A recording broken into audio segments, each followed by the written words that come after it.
Thank you, Cynthia, for joining us here today to talk about George I. Sanchez. You're welcome. Thank you. So your grandfather, George I. Sanchez, you called him Tata. Sí. And before we get into his career as an educator and civil rights pioneer, can you tell us what kind of a man was he? He was short in stature, and he leaned to one side because he suffered from tuberculosis back in the 40s. He did have a lung removed. He was a very, very, very loving man.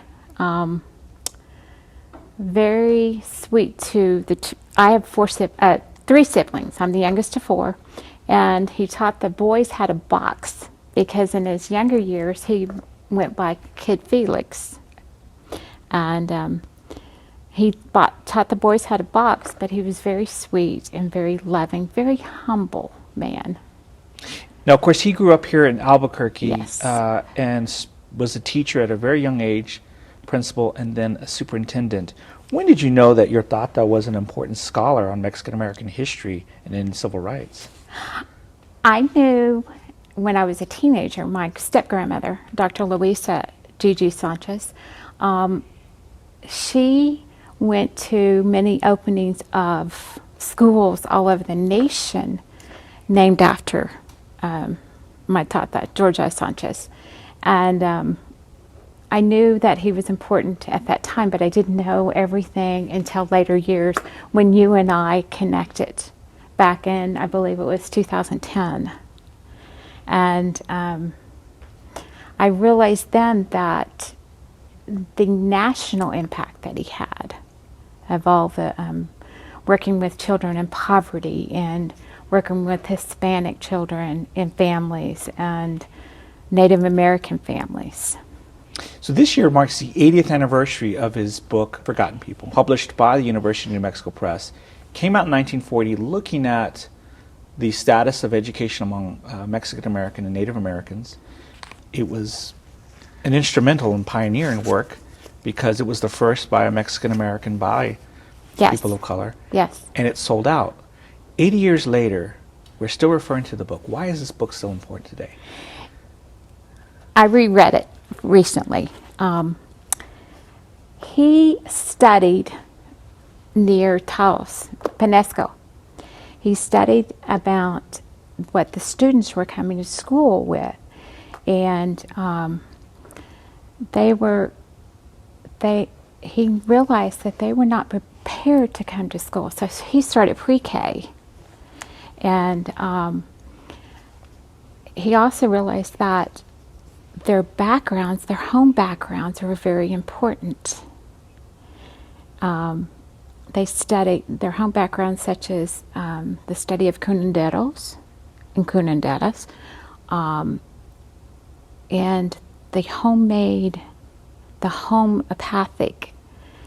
And here they were coming to English schools, and they were not allowed to speak Spanish. They were being punished. So when talking about curanderos, he was talking about healers, traditional healers. Exactly, the natural healers. And he was upset because people were being taken out of their culture and not allowed to have their culture into schools. And why was he so interested in the plight of Mexican American, Native American students, especially those struggling with poverty? What struck him at his core? He grew up in poverty. He grew up in poverty here in Albuquerque. And I believe he just felt the drive to help others. And he always taught that to us, to help others. No matter what it is, we are to help others. And of course, his work, this book and his later work, were later used in landmark desegregation cases, like in California. Yes. I think of the Mendez case. And then later, his research helped the Brown versus Board of Ed, and he corresponded with Thurgood Marshall. Do people realize how important Dr. Sanchez's work? They do not, because he was a very humble man, and he taught us, as his family, to be very humble about it. It wasn't until we spoke years ago that I realized we're not going to get the word out about him unless we speak about what he did. And of course, right after that, he left New Mexico because of Yes, political mhm. fights, and then he ended up in Texas, at the University of Texas, where he became a LULAC president. Yes. And then active. What was his life like at the University of Texas? He excelled at Texas. He ended up getting his master's degree there and doctorate at Berkeley in California. And I think he realized he was called there. He mentored, while he was there, he mentored many, many, many people who are still living, but they're in their 70s and 80s. And they have started carrying on his fight. And what was his message to those he mentored? Continue no matter what the obstacles are. Continue working for students. And that's what, as a teacher, that's what I always felt like, no matter the situations.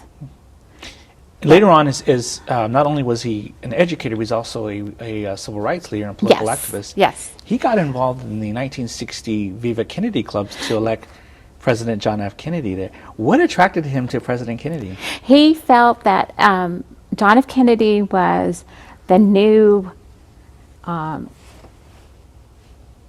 he was easy to speak to, because when I've read books that my grandfather wrote, he felt that John F. Kennedy was easy to speak to, and that John F. Kennedy would actually fight for equal rights of students, that they were individuals. So. And when he was elected, was Tata excited that Yes. Did he feel that there was going to be changes for Mexican Americans after Kennedy's office? Yes, he felt changes were going to come, but he also knew that they were going to be slow. Changes are slow. So.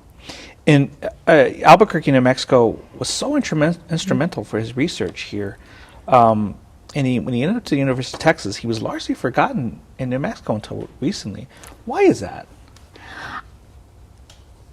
I don't know. And I call him the forgotten educator. You and I both call him the forgotten educator. He, like I said, he was a very humble person. He taught us to be humble. Since my family lives in Texas, I live here now, but we were taught not to brag. So Was he always like that? he was always like that, what I remember from him. Now, you were his granddaughter, and later on you became an educator too. Yes. How influential was he to your work? Well, I will tell you, I would much rather work in the lower income schools, and I believed it was the drive that he put in me, the influence that he had on me. Kids, they can't help where they come from. But if you make them feel like to be proud of their heritage, and he was proud of his heritage. You, as you know, the state of New Mexico was locked in a lawsuit, the Martinez-Yazzie lawsuit over equity and equal access under the law. Many in this case who talk about this case may not realize it, but they're actually making the same case that he did 80 years ago. Yes. If Dr. Sanchez returned today, would he be satisfied or disappointed with what he sees? He would shake his head. He would be very disappointed. In the book, The Forgotten People, which I have a copy of, he said that illiteracy was 3.8 in the state.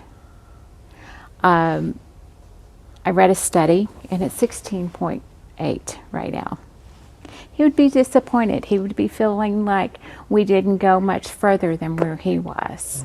And that's a percentage of adult literacy. Adult literacy. What do you say about the conditions in the school? Because he would take photos. Yes. And see the poverty. Would Yes. he, if you were to go now, let's say Española, where they're taking online classes in the cafeteria, would he be upset or? First of all, he'd be amazed at all the technology. And second, he might think that this might be a key for developing more outreach to Hispanics. And what do you think his response to the Yazzie Martinez lawsuit would be? He would love it. He would love it. Following it, he might be disappointed on where the funds, how they're being distributed. But what do you want people to know about your Tata today?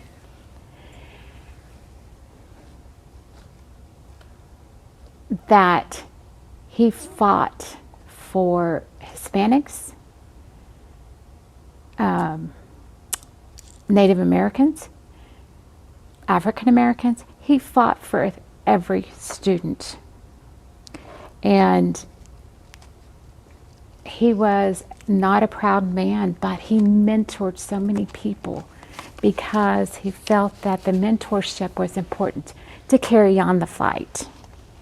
Now you have come back to Albuquerque. You live with Yes. your husband, Reverend Kennedy, who is pastor at Central Methodist here. Yes. You guys are involved right in the heart of the homelessness and poverty fight. Do you feel that legacy is because of Dr. Sanchez? I feel that we've been led back to Albuquerque because this is where Tata was born, where my mother was born. And I was not born here, but I do feel like I was the only one of my siblings. I do feel like I've done a complete circle of the family. Mm-hmm. Now, of course, Dr. Sanchez was involved in bilingual education. He would become a critic, look into it, the way Spanish was taught in schools. You were not taught Spanish. No. Yeah. No. In that generation, why was that?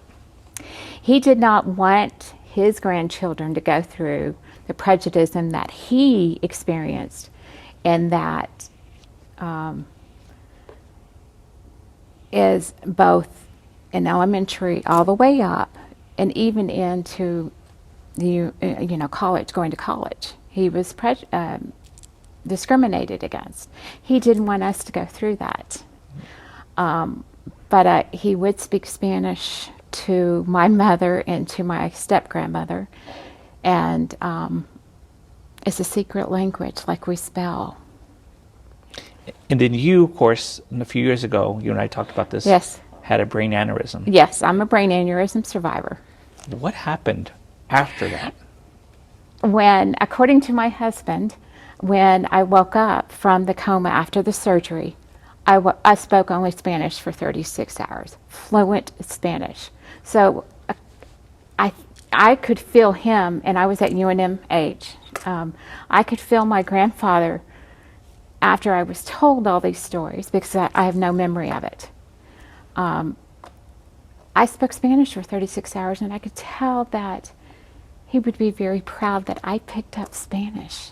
And it was back there in my hippocampus, and that's where the brain aneurysm was located. Do you feel that it was your grandfather coming back and talking to you? Yes, I do, because the other siblings do not speak Spanish. And as we know now, children, the younger they learn, the more they pick up. And they may not use it until they're adults. And a few years ago, the Albuquerque Public Schools finally named a Yes. school after Tata, the George I. Sanchez School, Yes. by Chisco Heritage. What was your reaction when they finally opened it? It was joy. Joy, because he had finally come home.